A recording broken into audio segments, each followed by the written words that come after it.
All right, let's dive into adding and subtracting rational expressions. Those messy-looking algebraic fractions.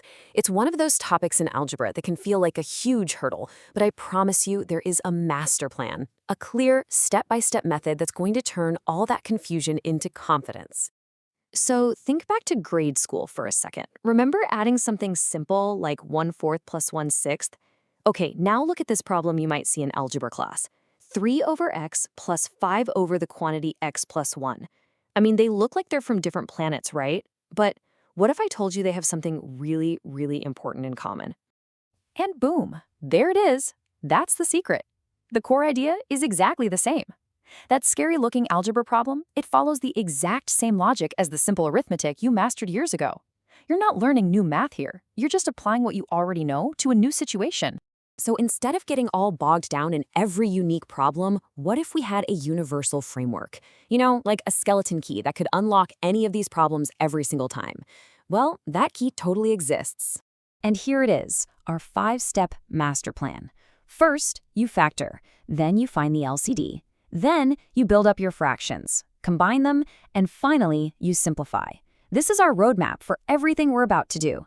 If you can get this process down, you've got this. Okay, enough talk. Let's actually see this plan in action. We'll start with a pretty basic example just to see how all the steps flow together. So here's that problem from the beginning. 3 over x plus 5 over the quantity x plus 1. Okay, step 1 of our plan is to factor the denominators.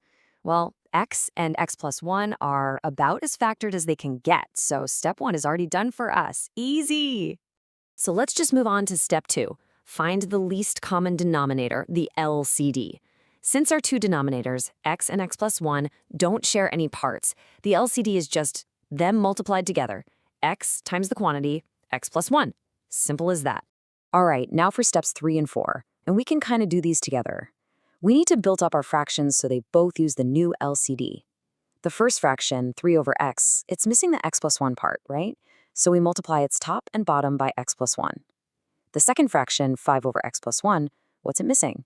It's missing the x, so we multiply its top and bottom by x.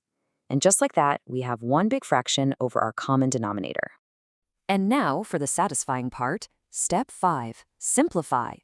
In the numerator, we distribute that 3 to get 3x plus 3. Now we can just combine the like terms. 3x plus 5x gives us 8x. And bam, we have our final answer. 8x plus 3 all over x times the quantity x plus 1. See? The plan just works. Okay, that was a good warm-up. Let's try an intermediate one now, where that very first step of our master plan becomes absolutely critical. Here's our next problem. 2 over x minus 3 minus x over x squared minus 9. Okay, so notice two things here. First, we're subtracting this time. And second, that second denominator, it looks a little more complex. And this brings us right to that crucial first step. Factor all the denominators. The x minus 3 is already as simple as it gets, but x squared minus 9, hey, that's a classic difference of squares. It factors perfectly into x minus 3 times x plus 3. And this is exactly why this step is so important. By factoring, we can now see all the pieces we're working with. Now that everything's factored, finding the LCD is obvious. It's just x minus 3 times x plus 3. And look, the second fraction already has that denominator, so we only need to change the first one. It's missing the x plus 3 part, so we multiply its numerator by x plus 3, and then we can combine everything. Just be careful with that minus sign out front. And now, let's simplify. We distribute the 2, we get 2x plus 6. So the whole numerator is now 2x plus 6 minus x. Combine those x terms, and we're just left with x plus 6. And there is our final answer. You are doing great. Seriously, let's try one more example. This one follows the same exact plan, but something kind of interesting happens during the simplification step at the very end. Okay, here's our problem. X over x plus 2 over x minus 2. And once again, hey, the denominators are already factored, so step 1 is a freebie. We love that. By now, you know the drill. Our LCD is the two denominators multiplied together, x plus 2 times x minus 2. So the first fraction needs an x minus 2 on top. The second fraction needs an x plus 2 on top. Then we just combine them over that single denominator. The setup is perfect. Okay, now for the fun part. The simplification.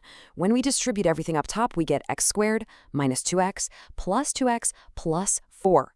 Wait a second. The negative 2x and the positive 2x, they just cancel each other out completely. That leaves us with a beautifully simple numerator, x squared plus 4. How cool is that? Okay, we've got the master plan, and we've seen it work. But even with a great plan, there are a couple of common traps that are super easy to fall into. So let's shine a bright light on them so you can avoid them. The number one issue is the distribution error. It happens all the time. You see 3 times the quantity x plus 1, and it's so tempting to just write 3x plus 1. But you've got to remember that 3 has to multiply times every single term inside those parentheses. The correct way is 3x plus 3.